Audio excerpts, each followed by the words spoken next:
محترم حاضرین، ہم اور آپ اور ہر مسلمان یہ جانتا ہے اور نہیں جانتا تو جاننا ضروری ہے کہ ایک بندہ اسلام میں داخل ہوتا ہے شہادتین کے اقرار و تصدیق کے ساتھ، اشہد ان لا الہ الا اللہ و اشہد ان محمد رسول اللہ، اس بات کی گواہی دیے بغیر اور اسے دل سے تسلیم کیے بغیر کوئی آدمی اسلام میں داخل ہی نہیں ہو سکتا۔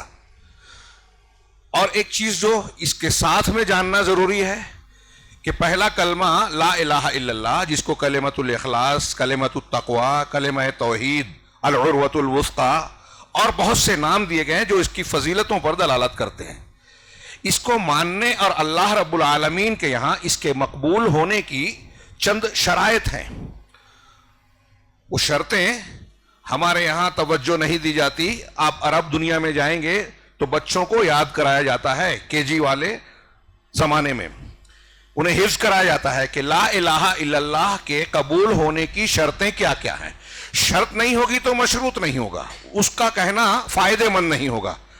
7 شرطیں عام طور سے گنائی جاتی ہے، کچھ لوگ اس میں اضافہ بھی کرتے ہیں 8، لیکن وہ 7 میں ساری باتیں آ جاتی ہیں کہ سب سے پہلے کہ اس کلمے کا علم ہو۔ لا الہ الا اللہ آپ کہہ رہے ہیں تو اس کا معنی اور مفہوم جاننا چاہیے، اس کا علم ہونا چاہیے، اس کا یقین ہو، دل و دماغ میں پختہ یقینوں کہ میں جو یہ کلمہ کہہ رہا ہوں تو اس میں زبان سے کہہ رہا ہوں اور دل میں کوئی شبہ ہے، ایسا نہیں ہو سکتا۔ اگر شک ہے تو کلمہ پڑھنا آپ کا بیکار ہے۔ یقین ہونا چاہیے، اخلاص ہونا چاہیے۔ اخلاص کی ضد شرک اکبر اور شرک اصغر جتنی بھی قسمیں ہیں اس سے پاک ہونا ضروری ہے، ورنہ کلمہ بیکار ہے۔ چوتھی چیز قبول ہو، یعنی اس کے جو تقاضے ہیں، اس کے جو لوازمات ہیں لا الہ الا اللہ کے، آدمی اس کو مانے، اس کو رد نہ کرے کسی کو بھی۔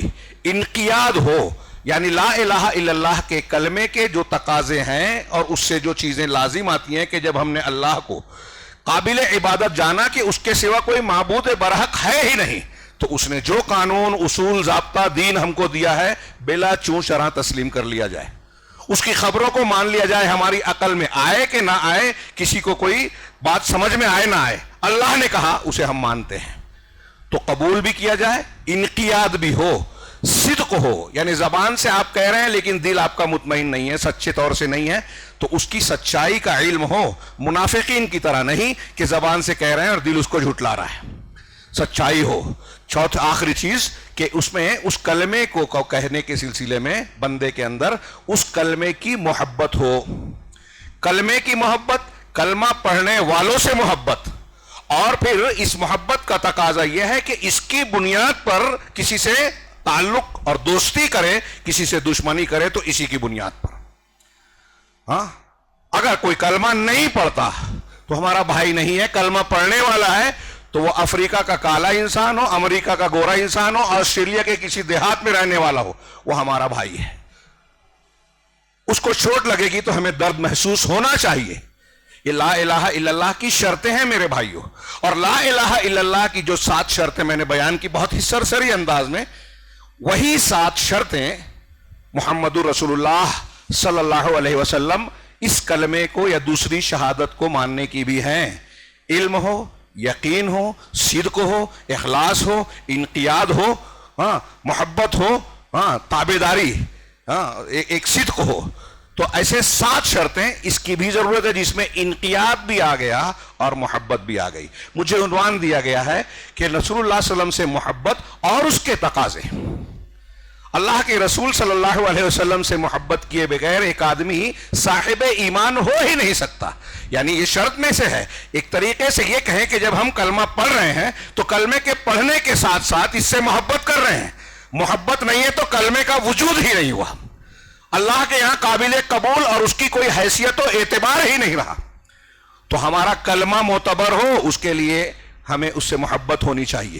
تو محمد رسول اللہ کے کلمے سے بھی، محمد صلی اللہ علیہ وسلم کی شخصیت سے بھی محبت ہونا لازم ہے، اور اس کے پڑھنے والوں سے محبت ہونا لازم ہے، اور اس کی بنیاد پر یہ بہت اہم ایک تقاضے کے طور پر شرط میں شامل ہے اور میں اسے تقاضے کے طور پر بھی پیش کر رہا ہوں.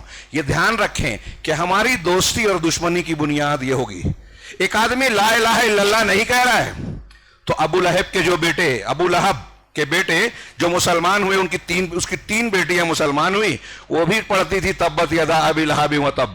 میرے باپ، اپنے باپ کے بارے میں کہ ابو لہب کے دونوں ہاتھ تباہ ہو گئے، برباد ہو گئے، اور وہ خود بھی تباہ ہو گیا کیونکہ اللہ رب العالمین سے محبت کی.